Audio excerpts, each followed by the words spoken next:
क्रिस्का recording studio Ekangar सराय।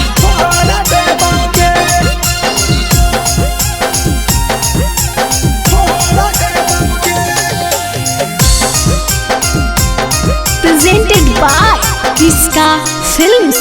बैठल तोर जाबानी के माटी कोड़ा देबोगे, बैठल तोर जाबानी के माटी कोड़ा देबोगे। तोर फारा कावा में पड़ा कावा छौड़ी फोड़ा देबोगे, तोर फारा कावा में पड़ा कावा छौड़ी फोड़ा देबोगे।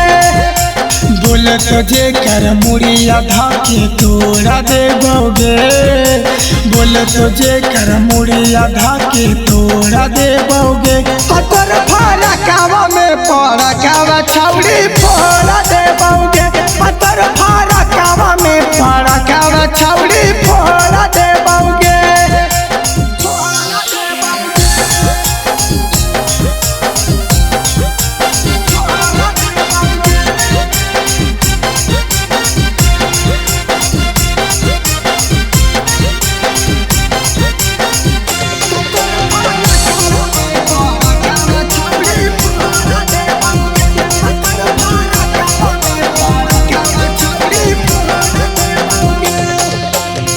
रही तू छौड़ी काहे तना घमंड में, टूट जी तू सब तोरा हमारा गंड में।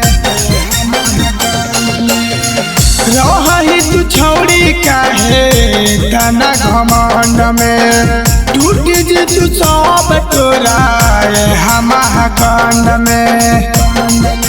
भूतल तोर जाबानी के चूल्हा जोड़ा देबोगे, भूतल तोर जाबानी के चूल्हा जोड़ा देबोगे। तोर फारा कावा में पड़ा कावा छौड़ी फोड़ा देबोगे, तोर फारा कावा में पड़ा कावा छौड़ी फोड़ा देबोगे।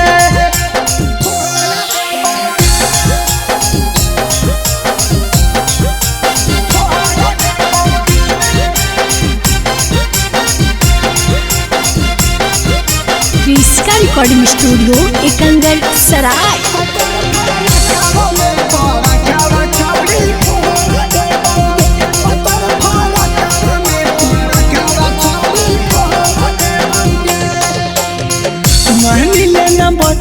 छौड़ी पर कतरी सके नाता तोरा छोड़ देता छौड़ी जमी सके, छौड़ी जमी सके। महनी ले न बतिया छौड़ी पर कतरी सके नाता तोरा छोड़ देता छौड़ी जमी सके।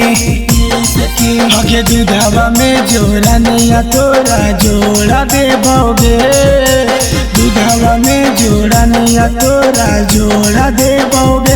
तोर फारा कावा में पड़ा कावा छौड़ी फोड़ा देबोगे, तोर फारा कावा में पड़ा कावा छौड़ी फोड़ा देबोगे। क्रिस्का रिकॉर्डिंग स्टूडियो एकंगर सराय।